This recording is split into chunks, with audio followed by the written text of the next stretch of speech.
Hey everyone, it's Debbie Potts, and I'm doing a solo podcast today with you. It's been a very long time since I've done this, but I really want to share with you some of the information I'm putting together for training and fueling the endurance athlete, learning how to match your nutrition, your fueling with your exercise, and where does fasting fitting in all of this, and then the female athlete. We're different than the male athlete. So we're going to dive into my PowerPoint slides that I was sharing, some of them already with you from KetoCon, and then the matching the female athletes. So if you don't know my history, it might make sense for me to share a little bit of it because I have a reason, my purpose, what I'm doing all this for. And if you're watching the YouTube channel, it's the Low Carb Athlete. An audio podcast, obviously you're listening somewhere here. It is the Low Carb Athlete podcast on all the podcast audio versions. But you can also find me on social media. The Low Carb Athlete Instagram is my main hangout. And that goes to my Low Carb Athlete Facebook page. And also, if you'd like to join our private group, if you are training for endurance events, you can apply to be in our keto endurance group that Stephanie Holbrook started that I help with as a co-coach, something like that. So let's dive in. I'm going to watch my time. So what's my why? I wrote a book called Life is Not a Race in 2015, sharing what happened to me starting in 2013. Now, I'm finally sharing all this now, and it's 2022. What the heck? Where have I been? Well, I owned a fitness studio. That was my main stressor in Bellevue, Washington, Seattle area. And I closed it, thankfully, October 1st, 2019, after 10 years of having fun, but also constantly stressed out running my own business. It had a huge rent in downtown Bellevue, and the rent went up every January. So I was up to almost $8,000 a month paying rent. And I never really got paid myself. I trained clients. We had classes. I created this all-in-one TRX circuit training class in 2010. And then we did 30-minute personal training with groups of 3. And I had yoga and I had Pilates and I had triathlon coaching and run group. And then we had an infrared sauna and I did nutritional therapy. We had acupuncturist, massage therapist. So we had it all. But guess what? I was doing everything on top of training for Ironmans. And fill in the blank, when you're doing too much of anything, it is just overfilling your beaker of stress. And we'll talk a little bit about that. But I went from training from Ironmans 2001 until 2013 at a competitive level. I joined Mark Allen's elite training team 2004. I was doing Maffetone, Heart Zone training. Well, I worked with Sally Edwards in 1995, so long ago, with Danskin, and helped do coaching for triathlon training for Danskin women athletes and Heart Zone training. And anyways, fast forward to 2022. We're almost up to 2023, and I am sharing my story now because I don't want you to go through what happened to me back in 2013. I went from top of my age group in races and best season ever in 2012, started 2013 January. I remember I did Carlsbad Marathon February and January, and then February I did Bellingham, a 50K trail run, and my heart rate was high and I was really slow. And Neil, my husband, he finished the race. He had to wait for an hour in the car, and it was raining out and cold, and like, what was going on with me? And then March that year, I was at this mastermind group, Todd Dirk Mastermind, actually down here in Torrey Pines. And I was doing intervals. I was fasted and doing all the low carb stuff. And I had some alcohol because people told me to loosen up, and we had this wine party, and whole chapter in my book about it. I was sick for a week. So there's something wrong with me. And ever since then, I've been destroyed, but I'm much better now because I moved from Seattle, Bellevue, closed my studio, moved here after COVID hit in June, and almost 2 years ago, bought our house and moved in here end of August, beginning of September 2020. So 2 years later, I am happy and I'm finally sharing my story with you. So I was doing all the right things. As I mentioned, I was doing heart zone training way back when it started. Sally Edwards, we did her heart zone workout at the Bellevue Club, and I helped teach seminars for it eons ago. My first marathon was actually down here where I live now, San Diego, and Rock and Roll Marathon. And then I did Ironman starting in 2001. Before that, I was doing long distance cycling events as Seattle to Portland bike ride around Mount Rainier in one day. And I did running relays. So I was getting into the endurance training scene, and I had friends that were doing Ironman. I thought, well, I just need to swim a little longer. I did some sprint distance down skin triathlons in Seattle. So I'm like, well, just why not increase my swimming? Because I already could do a marathon, I already could ride 200 miles. So might as well do an Ironman. So I started Ironman Canada 2001. And I'd probably still be racing them, but my health took over in 2013 and I haven't been able to race or not actually motivated to do an Ironman again right now. And then with heart rate training, I was doing max aerobic function, maffetone style heart rate. It was just called maffetone heart rate back then, 2002, 3, maybe eons ago. I was doing that. Mark Allen online is MAO. We did his elite training program. The team I did, but before I was doing his course is how I got into Mark's training program for Ironman. And it was all heart rate based and based on maffetone, low intensity heart rate, and then adding in speed work closer to the race. So I was starting all that. Now I started metabolic efficiency testing equipment, new leaf testing equipment on clients at Bellevue Club way back in 2005, where we measured people's metabolic efficiency. So that was my first introduction to actually seeing this maffetone type of low heart rate training, and then put that into treadmill test, oxygen, measuring it, and actually see it come to life, see how people could burn fat at what heart rates. And I could really personalize a training program based on their heart rate and where they're burning the most fat, and prescribe their training program for that, and then retest them and hopefully see their metabolic crossover point where they switch from fat to carbohydrates in time, and make these adjustments. And then started working with their nutrition, and knowing what I know now, I wish I could still do testing like that, because stress impacts everything. The time of day we did the metabolic testing them on a bike or a treadmill, testing them at rest, and then tying in their nutrition. So it'd be so much fun to be able to do those tests now, and then, do eating beforehand and do a fasted workout, see what happens. And then the zone diet, that kind of got me into switching to more lower carb. The zone was the 40-30-30 Barry, Dr. Sears program. So that was my first introduction to changing what I'm eating and getting off the healthy diet of having a bagel and a banana and a cup of orange juice for breakfast and feeling like crap a half an hour later.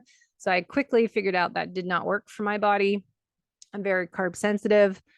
And then 2009, I did Bob Seebehor was one of the coaches in USA Triathlon coaching certification course I took in LA. And Bob's the only one that was speaking my language. He was saying how we don't need to have all these sugars, these goo gels every hour and have all these calories.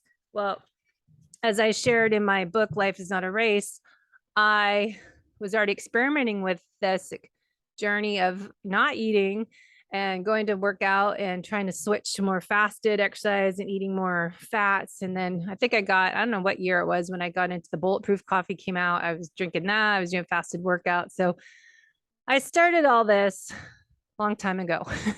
I don't know where exactly I started doing more really low carb when I started doing more fasted exercise. I know I was doing the bulletproof coffee way too much. I was doing metabolic efficiency training and testing, as I said, over the years on myself, and just putting that together with too much of everything is what I'm trying to share.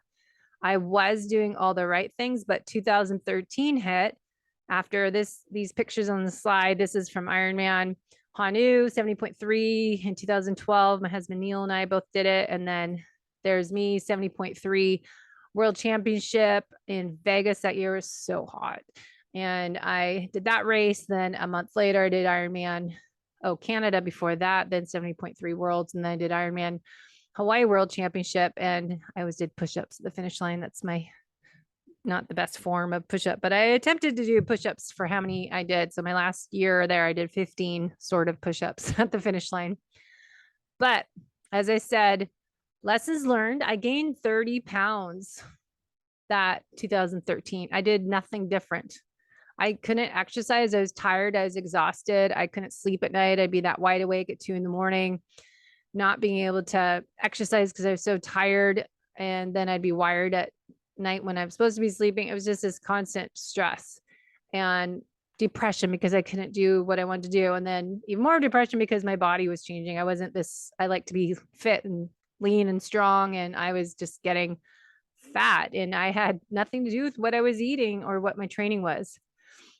So I shared all that on some different interviews I've given. So you can find me on other podcasts over the years. I wrote my book, Life is Not a Race, just more therapy session to share what happened to me.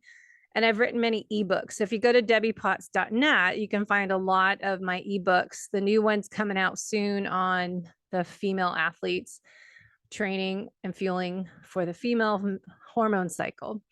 And this one that we're talking about today will be put on the free ebooks on my website. So go to debbiepotts.net and pick up these free ebooks. Don't worry, I don't send out MailChimp emails every week or every month anymore. I just think that they're overwhelming to get so many emails. So I just send you email once a quarter, maybe. I'm not very good at it, but I feel like we're getting so much information. So I'd rather you listen to the podcast, email me questions, and follow me on social media. So what is a low carb athlete? Let's go back to this fuel tank. This is more Volek and Finney. Go read their book. They're kind of the beginning of this low carb athlete research. And Dr. Dan Pleuse, I just finished his Endure IQ program and doing another course through him, but I will add some information he shares in the program. So let me move my little picture here in the slide. So low carb athlete, that just means we're lower in carbohydrates. Doesn't mean no carbohydrates. I really want to tell everyone low carb athlete means not eating crap. We're eating real food, nutrient dense, nature's foods. So when people go, oh, you're eating 0 carbs, low carb. No, it's low carb. That could be for an athlete, 100 to 300 grams a day. Dr. Dan Pleuse says daily carb intakes vary from 50 grams a day when you're not exercising to moderately low 130 grams. And then before a high intensity race that you're actually racing, some at a shorter distance, depending on what you're doing, but you could tolerate 200 to 300 grams of carbs a day, especially men. So I think we're all different, and low carb athlete doesn't mean no carbs. It means real food and get rid of the crap. Eat your protein, and we'll talk about that. Getting your 1 gram of protein per ideal body weight is what I look at with clients, myself, and then get healthy fats, and then carbs if we need them, when we need them, timing them right so they're effective.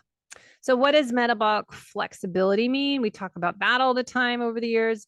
And by the way, this podcast, we've had it for 10 years. So if you research on my website, debbiepotts.net, again, you can find podcast archives, and you can find Fit, Fat, Fast. It was 10 years ago. We have 100 episodes that we talked only about eating fat to burn fat and being metabolically flexible. Back in the day, you can tell we just started podcasting, but Vinny Tortorich was on there, Jimmy Moore, I think Dave Asprey. I mean, everyone's too big to have time to podcast anymore, but we were doing this a long time ago. So metabolic flexibility, the ability to use carbohydrates as a fuel only when we truly need them. So backup fuel tank. We are designed to go for long periods of time without food and use fat as fuel, fast feasting. We should be able to depend on fat for fuel, then carbs as we need them for extra fuel tank. That is metabolic flexibility. You're able to switch. Now, I just interviewed Zach Bitter, and we were talking about this, that a lot of people go too extreme on fat and they lose that ability to switch back to carbohydrates. So I'm a big fan, and I know a lot of people I work with, like Ben Greenfield and other leaders in this space for athletes. It's more cycling, ketogenic cycling. Even Ben Azadi talks about this, and Mindy Pels, that we're cycling in and out of ketosis is not ongoing. So If it's like Ben Greenfield talks about eating ketosis, low carb all day and saving your carbs for dinner. So we'll talk about that. So a high carb diet on the left is typical, 60, 50, 60 something percent carbs and the rest fat. And then there's protein somewhere in between. And then a low carb athlete is doing, say, 10 to 20% carbohydrate for athletes. Remember, the guidelines, why I keep sharing what I'm doing on the podcast, is the guidelines out there are for people that are not exercising at least once a day, as we are, and the rest fat. Now, this might change these days because I know a lot of people are thinking, oh, where's protein come in? We want to get that protein. So I think these charts are probably going to change a little bit because people need more protein. I think we're eating too much fat, not enough protein, especially for aging athletes. So this chart is on the crossover point. So when we do metabolic testing, if you can go find someone, or there's Pinoy, which I was going to buy and I put it on hold because everybody I coach is online and not in San Diego. But if you look at this graph on the video, you can see basically what happens when you get tested. Why I wish everyone could get tested if it was easier access, and Pinoy's trying to do that. But we have a certain heart rate point and speed that we can track our progress by where we switch from burning primarily fat to burning primarily carbohydrates. So S Fuel, I just did a podcast with them and I love those guys, and Leighton, the founder, is pretty amazing. But I wish they were out a long time ago when I started racing, because I was always struggling trying to find the right fuel as a low carb athlete. But remember, calories of glycogen storage, say, are approximately 2,000. And then we have 40,000 of stored calories approximately for fuel stored as fat. So ideally, endurance sports, when we're going longer as an Ironman or a 50K trail run or marathon, we want to be very fat adapted, and we want to be able to shift that fat oxidation rate from 0.3 grams an hour, for example, to over 1.2 grams an hour, how you train and how you eat. You could go longer, as S Fuels, they're saying, is go longer, have improved stream of energy, preserve your glycogen stores is the main thing you'll hear about. We want to go longer and be able to have that backup fuel tank there when we need it. Carbohydrates. This reduces risk of sugar crash bonks and GI stress when we're having too much sugar. So you talk to a lot of us that used to do high carb and why we switched to low carb. Like I started Ironman's 2001. Soon 2003, I think I kept switching my fuel plan every year because I would throw up the entire bike ride because I was trying to force myself to drink all these 500 calories every hour. And I'd always have all this stuff just sitting in my belly. And we joke, and I've said this on the show before, that we'll feel better if we get the throw up out of us. So TMI, but if you're an athlete, you understand what I'm talking about. So OFM, Optimal Fat Metabolism, and Vespas by my friend Peter Defty. We've done tons of podcasts together. And he has a great chart I'd like to share, OFM chart of how to be fat adapted, metabolic state, the bottom level, nutrition, not calories, work on your stomach and gut health. So digestion, your microbiome, working on your training and lifestyle. And I call this the holistic method. So somewhat similar to him. I'm talking about digestion, gut health, sleep, stress, hydration, happiness, play and laughter is what I talk about. And then Vespa is on here, and then strategically putting in those carbohydrates. So not saying that carbs are bad. It's what people are eating is bad. The bad choices we make of the processed foods, refined sugars, refined flours.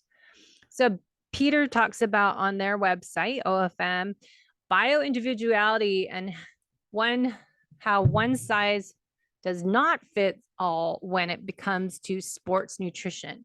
The best level of ketones probably are subclinical for athletes. Beta oxidation is a pathway for fat burning. Fasting glucose can increase post-exercise. So we want to make sure we're testing and tracking. So I like Nutrisent CGM. There's also levels, and we want to test maybe ketones sometimes with our blood meter from Keto Mojo. And then I'm actually testing out BioSense right now. It's affordable breath test to check your ketone level from your breath and to see where you are. So we want to improve our fitness level, but we want to improve as a fat adapted athlete when we're training for these long distance events. If you are Peter always says hardcore keto can create adrenal stress and limit performance. So this is what I keep trying to tell people in our keto group. It's not important to be nutritional ketosis of going too low. Those carbohydrates are that backup fuel tank. We still need them as athletes, especially if you are racing. And those that have a chronic stress in their lives externally and internally with hidden internal stressors that I find with clients in GI map, with their Dutch test, with organic acids, food sensitivities, blood chemistry, find those inflammatory markers, they will add to that beaker of stress and impact your performance. So going too low in your carbohydrates, being too strict on keto, sticking with that 50 grams a day may be too much for you as a busy athlete. So we need to adjust and listen to your body. Those red flags are important. So fat is your fuel. We want to be intuitive, listen to your body, listen to those red flags. We don't need to eat as many carbohydrates as a typical athlete when we are fat adapted. Doesn't mean zero carbs, but a lot of us don't need any. Some of us do. So our nutrition plan's easier when racing. We don't need to eat as much, but I think some people are going to extreme. We're not this all or none philosophy, right? We don't mean zero. It means strategic carb timing and 0 calories. Sometimes people are doing too much fasted exercise when their performance could improve if they add some calories and still keep you in a fat burning state. So the low carb athlete, let me move my video. It's blocking my slides. You don't need to see me. The low carb athlete. So what we're doing is trying to teach you how to be oxidized fat at a higher rate. We don't always need to show nutritional ketosis. We want to show metabolic flexibility. That's different for the regular person. Competitive racing and higher intensity workouts are glycogen burning. So I work with my clients at matching their nutrition with their fueling with their training. So if you're doing a high intensity interval training, you can probably afford, or as Dr. Gabriel Leon says, you earn it more with that exercise. So you have increase in those GLUT transporters that you'll hear people talk about. That means there's more openings to that door to fill up that miscyclic glycogen. So you can tolerate more good quality nutrient dense carbohydrates that are real food sources when you do a HIIT or a high intensity race, or like I did an 8-mile race the other weekend. This next weekend, we're doing a half marathon and it's going to be hot and my heart rate will be up and I will be definitely burning a lot more glycogen, but not as much as other people. So the thing is, you're burning still a higher percentage of fat, but you'll still burn a lot of more glycogen at those higher heart rates than the high carb athletes. So fat is used for aerobic energy. Carbs, glucose is used for fight or flight energy. So when we're stressed, we burn glucose. And when we're racing, running from that lion or racing to that finish line or to the top of that hill or to pass someone, we will shift to that carbohydrate, glucose, fuel tank. So that strategic carb fueling is that backup tank, the rocket fuel that we have. Now we want to be fat adapted first and then start playing around with these carb timing. Again, that doesn't mean having bagels and Cliff Bars and all this stuff. It might just mean something with 20 grams of carbs. So the 8 elements I was talking about of the Holistic Method is a program I created 10 years ago, trying to get athletes fit and healthy from the inside out, because I knew from training clients for more than 25 years. I've been a personal trainer since college. And now somehow I'm 50. This program I created over the years. So nutrition, exercise, sleep, stress management, movement and mobility, digestion and gut health, hydration, happiness, play, gratitude, laughter is the 8th one. Now they're all important, but I must say, if you don't get your sleep, all of this is impacted, right? If I don't get a good night's sleep, my digestion, gut health, my hydration, my stress, my sleep, all this is impacted. If I am stressed out, all of this is impacted. So I do work with people first, become fat adapted, nail their nutrition, but it's next step, and it's just as important, but I try not to overwhelm people doing all this at once, that you have to prioritize your sleep. You have to learn how to manage your stress. I have people do yoga and meditation type of yoga or yin yoga and breathing exercises, taking a hot, cold shower, doing different things to wake up in the morning and having a bath, Epsom salt bath or something at nighttime, using your biomat or Normatag and things like that help you get more in that parasympathetic state. So all these elements are really essential to work on when I am coaching my clients of all fitness levels to improve performance, improve fat loss, performance, and longevity.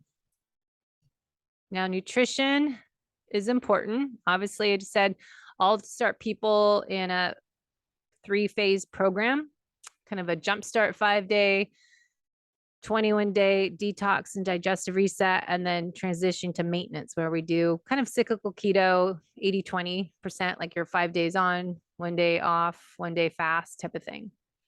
So important thing to look at, and then I'm going to skip through some of these slides, but what we eat is really important. But how you eat, I don't care how low carb and nutrient dense real food you're eating, but if you're eating totally stressed out, working at your desk, chewing your food super fast, swallowing foods in big chunks, eating like a pig, basically, you are not going to digest that food properly. So it doesn't matter if you're eating great, healthy, clean food or if you're eating crap, it's not going to break down and you're causing digestive stress. So be sure to take a pause, a timeout when you're going to eat a meal. Sit and make it a moment. You're eating as if you're in Europe and they make that meal a part of their day. So stop, pause, and reset. Take 3 deep breaths in and out. Relax. Once you feel yourself calm and in that parasympathetic state, that's rest and digest, then you can eat, but eat slowly. Don't rush. I have to tell myself all the time, because I'll eat lunch, my lunch dinner during the work week, 2:30, 3 o'clock, and then I need to get back to work. So we eat too fast and don't chew our food. So we're always reminding ourselves, slow down. So personalized nutrition program, how to eat. This is what I would look at. I work on people looking, ideally, not everyone does their genetics, but I like what I just do. My DNA, there's DNAFit, DNA company, there's lots of options, Strategene. Looking at ancestry background, working on your stress levels, because again, if your cortisol, melatonin, circadian rhythm is off, you're going to be out of whack, stress response, glucose response, we need to address. So your lifestyle habits, your exercise, your sleep, and then measurements. As I said, respiratory RQ value is something you measure at rest, PNOE testing kit, or at exercising during treadmill or bike test. Ketone monitor as Keto Mojo, or which is blood test, or the new one BioSense coming out. And then continuous glucose monitor. I like CGMs, are super easy. That NutriSense is great. There's also levels, right? Levels. And then there's Keto Mojo test as well. So what I also look at people, metabolic typing diet check record chart. So we look at this. How do you feel when you eat? Your appetite, satiety, cravings, your energy levels, mind, emotion, well-being. So I give people this chart. Think about this when you're eating. Here's ideal. Here's not so great. How do you feel? Most people don't have a clue how they feel after they eat. So we want to pay attention to that. Next, nutrigenomics, looking at insights from DNAFit or your DNA company. There's great information. My DNA, I would like to do a recording of my results that they sent me. It's pretty interesting. Fueling the low carb athlete, we want to make sure we're getting this chart from Brad Kearns made, carnivore scores, food ranking chart. This is nutrient dense food. Now, it's not all carnivore, but it's just, here's the most nutrient dense food. And that's why people choose more of a carnivore, keto carnivore diet. But again, it's eat real nutrient dense food. So avocados, dark chocolates on here, fermented foods, fruit, honey, nuts, nut butters, properly prepared, vegetables, seaweed, sweet potatoes, squash. And then optional, extremely high nutrient value is on here as well. That could cause small chance of digest irritation. some foods might cause some issues. But again, if you listen to what we do with Ben Greenfield, is properly prepare those foods that you might eat in there as grains. Okay. Dr. Gabriel Leon. I love following what she says and listening to her because she's awesome. 20 to 40, even though she says some to 30 to 50 grams now, every 3 to 4 hours, small advantage of muscle protein since the cis, can never say that word, muscle recovery and growth. Muscle is an organ of longevity. That is my backside when I was in Lava Man in April. I like to lift weights and I lift heavier weights because it's more fun. 5, 6 reps. Great. So how do you get stronger? How do you eat your protein? How much protein do you have a day? I mean, so you want to get, as Dr. Leon's formula, I think is easiest because it's in pounds, but different formulas, 0.55 to 0.8 up to 1 gram of protein per pound of lean body mass. And then there's Dr. Gabriel Leon says whatever your goal, ideal body weight is, that's how much protein in grams you want a day. So if you want to weigh 130 pounds, that's how much protein you should have a day. Females, same thing, your same formula. And you have to make sure, start with at least getting 100 grams because most females are not eating enough. We're dieting too much and eating too little. People don't get that a plate of protein, 20 to 40, 50 grams is a lot. And yes, you eat that much because it makes you feel full and you don't want to eat again for hours. It takes away those cravings. So make sure you sit and eat your food, proper digestion, because most people, you eat all this, but you eat too fast, you're going to have that food, like piece of steak sitting in your organ, your stomach a long time. So make sure you take digestive enzymes, HCl, have apple cider vinegar, shall help that digestion. You have slow motility like I do. So Gabriel Leon's protein intake is about 30%, a minimum of 30 grams 3 times a day, up to 30% fat and about 40 grams of carbs. Tweak as necessary. This is not for the athlete. This is the general person. So starchy carbs in small amounts. Each meal, 4 to 6 ounces of protein or 30, 40 grams. Grass-fed beef, organic poultry, protein shakes work well if you need something quick and easy. I've been doing that, but doing 2 scoops of protein, adding some frozen avocado, adding MCT oil, and mixing it with ice and water. Sometimes some mushrooms, a maca or ashwagandha, some glutamine, colostrum. I kind of throw it all in there. Also, Gabriel Leon's protocol is use oil, apple cider vinegar, and vegetables. I love olive oil, sesame oil, and apple cider vinegar mixed together with sea salt and put it on the cabbage that you can get like at Trader Joe's as organic cabbage, by the way. Side note, that's a great dressing. You just throw it together and everyone loves it. And I say all it is, apple cider vinegar, olive oil, and sesame oil. Add that sea salt and you're good to go. All right.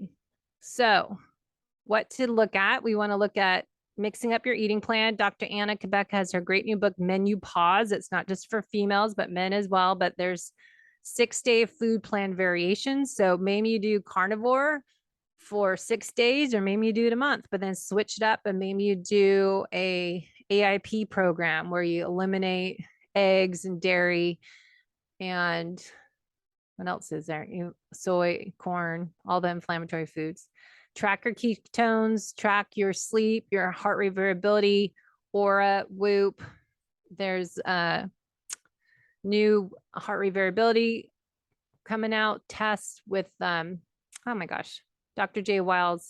It's Hanu, but Hanu, because they say it, I always think of Hanu, but that's a turtle. Hanu means something else in Hawaiian. Improved digestion. Again, most people I need to suggest enzymes. I like biooptimizers, Masszymes in their HCl, working on a probiotic. So all these tips here you can find on the ebook. Again, nutrition hacks, apple cider vinegar. That's like ketones from HVMN. I have that in the day when I'm working.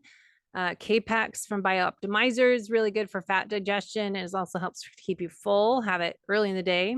Essential oils, bone broth, all those are great things. So those good tips there. And then ketones, if you go to HVMN, Ketone IQ, you can save money with our code low carb athlete. And this is something great when you are doing the fat adapted process. As in your program, we do a cold keto phase for a week, 2 weeks, or 1 week at a time, and then spread it out for the female cycle. But this is where you can throw in a shot of 10 milliliters of ketones. Intuitive fueling and training is something I talk about. And as an athlete, I think we have to learn how to know when to break or fast, know when to eat before a workout, when to eat during a workout, because it's easy. I can go not eat at all in a workout and feel fine on LMNT or Real-Lite in my water and wait till I get home and have a shake and then wait till I'm hungry to eat a solid meal. Now, sometimes you could, as S Fuel's slogan is, go longer if I added some fuel. Now, their Go Longer Train drink mix barely has any calories, but it has some MCT from coconut and it has glutamine to help your gut health and electrolytes. So that is an option. I've also used Vespa before long runs. F-bombs I used to use, they're coming back out. The founders are actually taking back their company. They sold it. Now they're taking it back and starting over. So you'll see more F-bombs around. Those are great ones to throw. Nut butter with MCT oil. Also, Vinnie Tortich has a company. Their ultra fat bombs are really good. They're fat and some electrolytes in there, I think. Kion aminos, of course, I use before, during, and after. I've been doing more of the capsules because I am not doing well with anything with stevia. So I've been trying to cut that out. And then protein post-workout. Leucine is, you don't want it by itself. You want essential amino acids. The leucine that's in whey protein you want to get. And there's also goat whey protein. And then there's second runner up, if you can't do whey, is by Equip. They have, if you go to my website, sponsors for the podcast page. Leucine is a high amount in beef broth or beef protein. And Equip brand is a new shake mix. It's unsweetened beef protein if you don't want the vanilla or chocolate, but they have unsweetened that you could just add to a shake, which I prefer because then I can add a spoonful of sunflower nut butter or almond butter. Bone broth you can get with MCT oil for powder, or you can buy, I like Bonafide Provisions freezer section is my favorite bone broth in the wintertime. Add some MCT oil or butter to make that more of a recovery drink or something when I'm kind of hungry but don't want solid food. So we want to match our training and fueling. But then there's people that aren't eating before exercise. So let's talk about this and we'll probably wrap it up because this is a long topic. So here's some training, fasted training research. Fasted training, low glycogen training can enhance fat oxidation and training and adaptation. Training without carbohydrates can increase fat oxidation. But be aware, warning signs when you need to add more calories. If you have excessive weight loss, your heart rate variability is dropping, your sleep quality is going down the drain, and your glucose levels are off. Now, this is research from Dan Pleuse program Endure. I just want to share their summary on fasted training research. So female athletes, which is a whole other podcast I need to record. Female athletes are different than male athletes, duh. And we should only do fasted training late follicular to ovulation. So say that's day 8 to day 14. So if ovulation's around day 14, 15, if you're on a set schedule, if you're not perimenopausal, you have a consistent cycle, you might make sure your fasted training is during certain times of the month. And we'll go over that in my fasted chart. You'll see a 20-minute video I just recorded on my map that I made. And you can find that on the Low Carb Athlete YouTube channel. So carb timing is important for the lowest carb meal. Dan Pleuse has earlier start of the day and post-training is the largest carb intake. So this is more Ironman athletes and that are competing, like Dan's doing racing and doing a lot of low heart rate, say the 80-20, 20% high heart rate. And you have to time where those workout windows are, where you're going to be able to eat food, and having your largest carb intake probably, like for me, mid-afternoon after I swim, and then I'll eat lunch, dinner around, today was 3 o'clock, and I made a shake after swimming. And that's where I can place my carbs and not see a spike in my glucose. Now, post carb workout intake after high intensity work can be beneficial. So if I did like tomorrow morning, I'm running probably at 6 a.m., doing a 45-minute workout with speed work intervals with high, low heart rate. And then I should have something to eat after that with maybe some carbohydrate. So Neil actually just made some little red potatoes, and those are good starch to have, resistant starch, when they're cooled. So he cooks some secret tip here. You cook your bacon, take the bacon out, and then save the bacon fat in the big tray. Put the little baby potatoes in there, cook those, and then cool them, put them in the fridge. And then I had one with a piece of steak and mozzarella. It was really good. So that was my carb. So are you doing too much fasted? I talk about this all the time, more personal reasons, because gosh, it's been about 5 years. I don't know how long I've been doing fasted exercise. Whenever got into doing OMAD and doing too much fasted exercise, I was doing calories. So it's not purely fasted, but keeping a fat burning state because I was doing coffee with heavy cream. I quit doing the fat coffee, MCT oil, and butter in college a long time ago because I think it was just too much fat. And I think it wasn't necessary to get all those calories in because people are eating like a stick of butter and forget that is a lot of calories. And sometimes not so much saturated fat for some of us, can't tolerate that much. So I mix it up. But warning signs of doing too much fasting, I think we need to look at. So we had in the other slide, I think it's important to review again. Are you pushing the low energy availability too far? Dan talks about this in the Endure program. If you have poor outcome, poor consequences, again, I say more is not better. Go back to, see, I can say this both ways. This is more probably a man's perspective or problems when you're fasting too much. You're dropping weight too fast, your sleep, your HRV, your glucose, and glucose goes up because cortisol is released from excessive stress. Stress response is, remember, a glucose response. But what I'm saying from a female perspective, what if, personal experience, you're doing all this and you're not losing weight? Maybe you're gaining weight. So what is the definition of insanity? Is doing the same thing over and over again, expecting different results. If I'm doing fasted workouts, I'm barely eating, I'm training 2-3 times a day, and I'm gaining weight, why do we keep doing what we're doing? We're so naive. We're stubborn. We need to eat often more calories, and that doesn't mean carbs. It could mean more protein and fats, and then healthy sources of carbs after those harder workouts.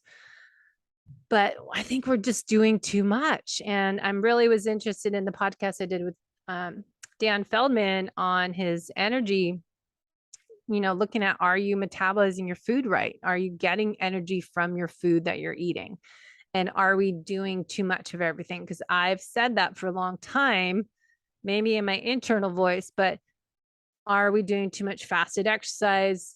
It goes back to when CrossFit started. Are people doing too much HIIT training? Are they doing too much fasting now? And are they doing too strict of keto and not cycling in and out and having metabolic flexibility because they took out carbs completely for a year or two? And then there's people doing only carnivore, which I know can be healing, but what if that leads you to a poor relationship with food and you are getting more of an eating disorder? So there's so much to look at. We really need to pay attention to our intuition and unintentional fasting and paying attention to when you just need to eat something.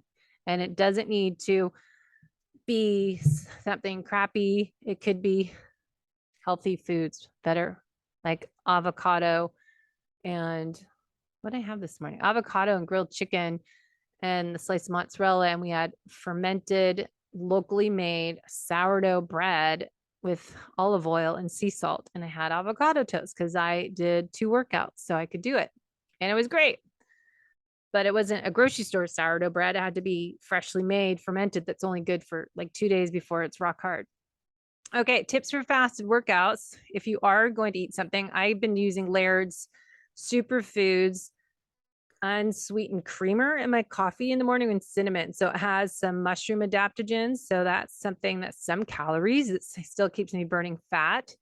If you need to include carbs and workout, well, Ben's Greenfield says if you are going to work out again within 8 hours, maybe you need carbs in that meal after your workout in the morning if you are doing another workout in the afternoon within 8 hours. Now, if you don't eat dinner an hour or two after late dinner, what was I saying here? Don't eat dinner for an hour or two after your workout. So if you work out, say like Ben says at 4 o'clock, and then you eat dinner at 7 p.m., you should be good to go for fueling your morning workout. You can have supplements as amino acids, ketone salts, potassium, electrolytes. So I like to use a Jigsaw Health adrenal cocktail. I like a key on aminos. I've been doing Element or Real Light. And the potassium is in Real Light Element T. It's potassium, magnesium, sodium, the right ratio. So Ben has an article and a great podcast that he did for Dr. Pompa on fasted exercise for athletes. So 12 to 16 hours intermittent fasting maximum for men, women 12 hours max. So weekdays, like I ate, and let's see, I stopped eating at 4 o'clock today, and I'm usually not hungry the rest of the night. I'll just have water with some Element T in it and some aminos before bed. And I'm usually not hungry, but I'm trying to be more respectful, I guess, of my body. If it's hungry, maybe I should have a little something. If it's some chia seed pudding, and have something might be better and not cause my body to be in stress mode, because that's easy to happen. So pre-menopausal women could, if we're limiting our fasting to 12 hours and we want cell autophagy, well, what we would do for our clients is put a 24-hour or OMAD, dinner to dinner or lunch to lunch, in a weekend or a day that you are not exercising. So for example, a Monday is not my workout day. It's usually just yoga, walking, and master swim workout. And ideally it's easy workout. And that's more my rest day. So if I skip the swim workout that day and just did, say, Sunday afternoon, stop eating at 2 o'clock and not eat till 2 o'clock on Monday, that's doable, right? If you're not exercising anything hard, it's just more movement and light intensity yoga, gentle yoga. I can do that once a month. Now I was doing this, I don't know, like 3-4 days a week before COVID when I was training clients, and I just not eat till I got home at 3 o'clock or something. So really respect your body, because my thyroid is in the tank. My estrogen's like below optimal menopausal and not even menopausal. So my hormones are messed up. And I think a lot of it has to do with I was doing everything too much. Even though my adrenal exhaustion started in 2013, I was feeling better, but then I started doing too much fasting, too much OMAD. And that's why I want to share this info with you so you don't do that. So women can do a morning workout that's easy, fasted. You can do aminos and ketones, but we don't want to do anything hard because we'll trigger the endocrine suppression regulation that we'll talk about. My other seminar here about the hormone kisspeptin is impacted. So we want to save the harder workout if you have control of when you work out later in the day, or you can eat something before you work out, even as ketones and HVMN, ketones are my favorite, or Keon essential aminos, drink them or take the capsules, and that should give you a little something. Now, it will still keep you burning fat. You're not going to be eating carbs. You can still keep in a fat burning state. Now, if you're going for a long bike ride, Ben Greenfield likes Vitargo. Some people like UCAN. I like S Fuels, and there's S Fuels Train and there's S Fuels Race now. But on my long bike rides, I've been experimenting eating before my bike ride on a Saturday. And then I'm going to go ride 3 hours. I'm just good having water with electrolytes, Element T, but I'll do 2 scoops of Real Light or 1 packet of Element T. And There are little bottles of ketones that you could take on a longer bike ride to give you that dual fuel. But if you're not racing, I don't think it's necessary. But a bar on a ride longer that has 20 grams of protein and some fat and protein mixed into it, as there's a few different ones I suggest to my clients. And then long fasted bike ride without carbs, ketone, aminos, electrolytes can be used. But I often ask people, are you impacting your performance? Yes, I can do a 4-hour bike ride fasted, maybe even 5. But am I going to be slower? I don't want to impact my performance. I want to go fast and feel strong. So I think a lot of people are just being that all or nothing, that they're just not knowing when to eat. You're still going to burn fat. So it doesn't matter if you switch to carbs and back to fat. So example of Ben Greenfield, he stays in mild ketosis, 1 to 3 millimoles all day by not eating a lot of carbs. He does eat some vegetables, I think, in a smoothie, depending on his cycle. He's always mixing that, which we should all mix up how we eat seasonally. Doesn't eat carbs all day, then works out late in the afternoon, early evening, induces temporary insulin sensitivity from the workout. Carbs, he puts at dinner. Now he's obviously super strong, lean. So more muscle you have, more storage tank you have, he can take 100 to 200 grams of carbs. And that carbohydrate helps increase serotonin, and serotonin helps make melatonin. So he has enough carbs until the next time he eats dinner the next day. So he stays in an insulin sensitive state post workout, evening refeed of carb. You restock your glycogen stores in your liver and muscles, because you can upregulate those GLUT4 transporters that shuttle the glucose into those muscles. So then you'll have enough fuel on board for the next day's workout. Now, in the morning, if you are not dysregulated in your hormones, your cortisol should naturally be higher. So we have more insulin sensitive in the morning. So we don't want to do a hard workout, and we don't need to eat right away because we already have insulin, and that's going to increase our glucose in the morning. And that's why we see that glucose reading a little higher. So if you can work out, exercise later in the afternoon, again, improves insulin sensitivity. So you can work out and have your carbs at night. So that's Ben's example. So those are some other Q&As from Ben's podcast. 2 workouts a day. What would you do? Maybe have a S Fuels bar in between. If you're doing higher intensity, have 20 to 60 grams post workout. After your first workout, then you're ready to have fuel for the next workout. So this is from Dan Pleuse. Fasting for female athletes. This is where I will do a separate show just to summarize this, and I'll wrap it up. Female adaptation in low glycogen state, more efficient at fat oxidation. So this is Dan Pleuse and team research. Follicular phase is folliculars day 1 to ovulations about day 13, 14. Is easy to do with your fasted exercise. Monitor to individualize your program.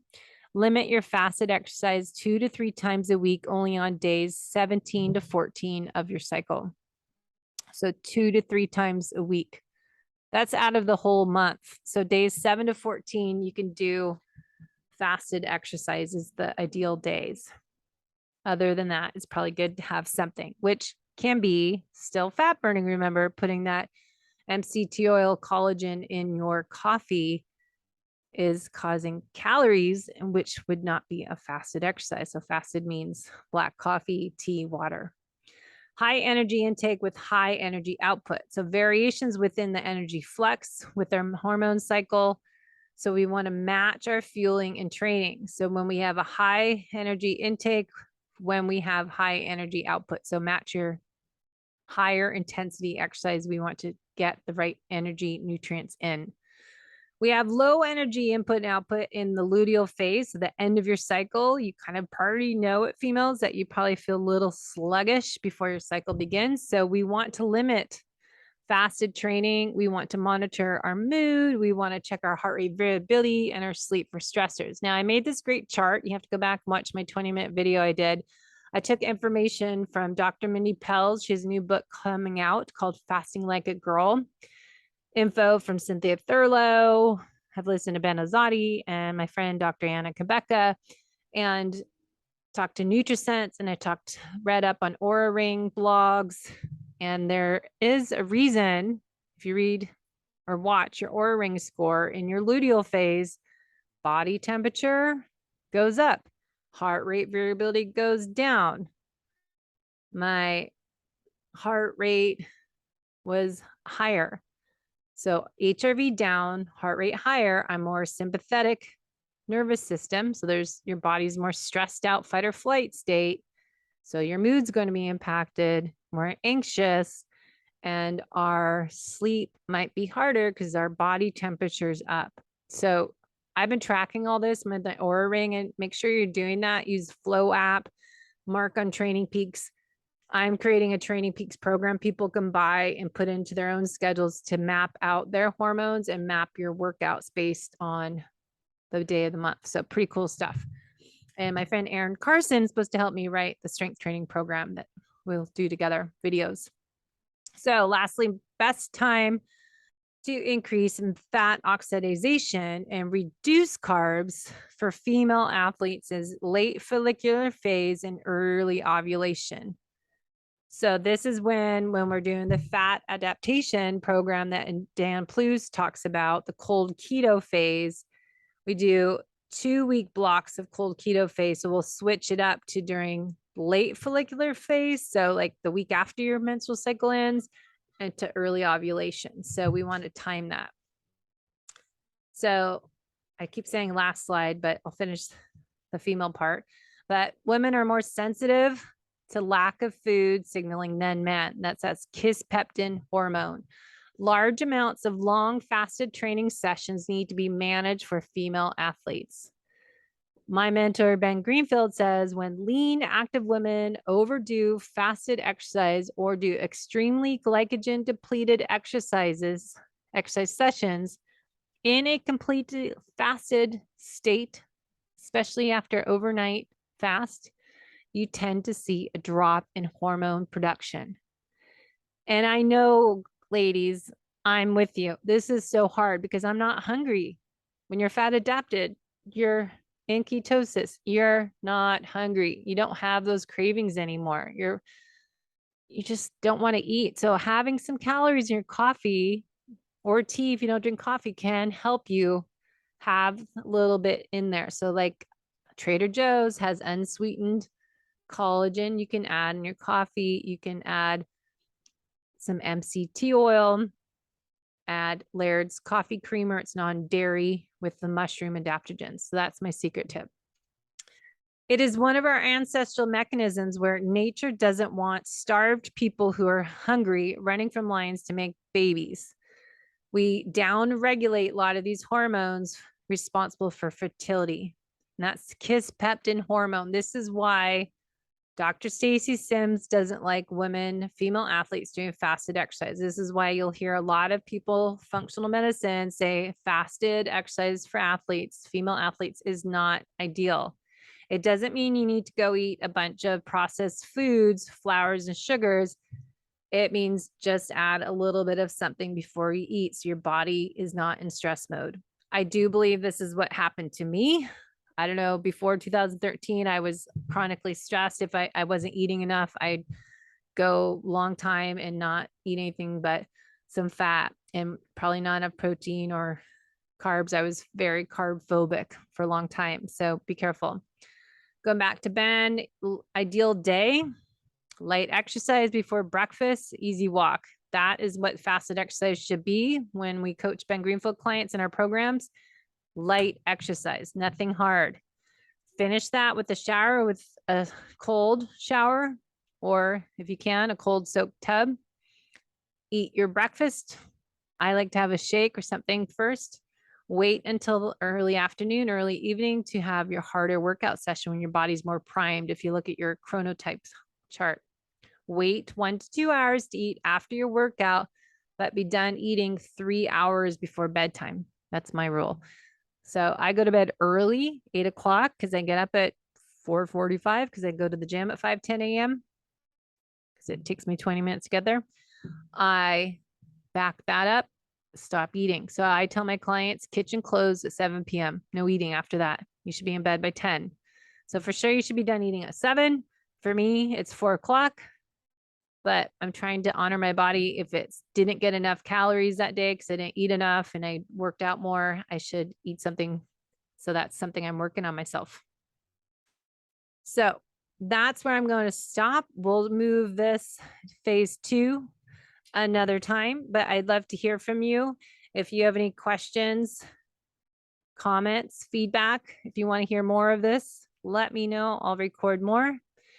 And I love doing what I'm doing. So I'd love your support. If you can share this podcast with your training friends, your triathlon group, your run group, cyclists, teams, that'd be awesome. It's hard to get this information out there on my own. And I need your help to share this message and get this podcast out there again, because it's been 10 years and there's, I don't know, probably 100,000 other podcasts literally out there. So I need your support. If you could leave me a review in iTunes, that helps us show up. If you could just give some comments, feedback on there, 5-star review, awesome. But if you want 4, you can give me 4, but 5 is going to be best. And if you can give me some comments, questions, I'll do another Q&A to know what you want. And if you want to do a discovery call with me, because this is what I do for a living, is coach people full-time like you can do a discovery call. I have 3 packages I offer people. Simple, not complicated. I've just condensed it. New client special, the accelerator program, or my VIP 6-month or longer inclusive package like concierge service. So there's 3 levels. And then there's also often people that do the new client special, then just meet for a 1-hour coaching call and follow up once a month. So there are options, and using training peaks and just looking at Chronometer. I use Practice Better and really track all your biometrics and data and give feedback and help personalize a nutrition and exercise and lifestyle program for you, so you can be the best version of yourself today, but also training for your future self when you are 80, 90 years old, right? So I look forward to hearing from you. Thanks for watching Low Carb Athlete on YouTube, and make sure you follow me on Instagram, Low Carb Athlete, and Facebook.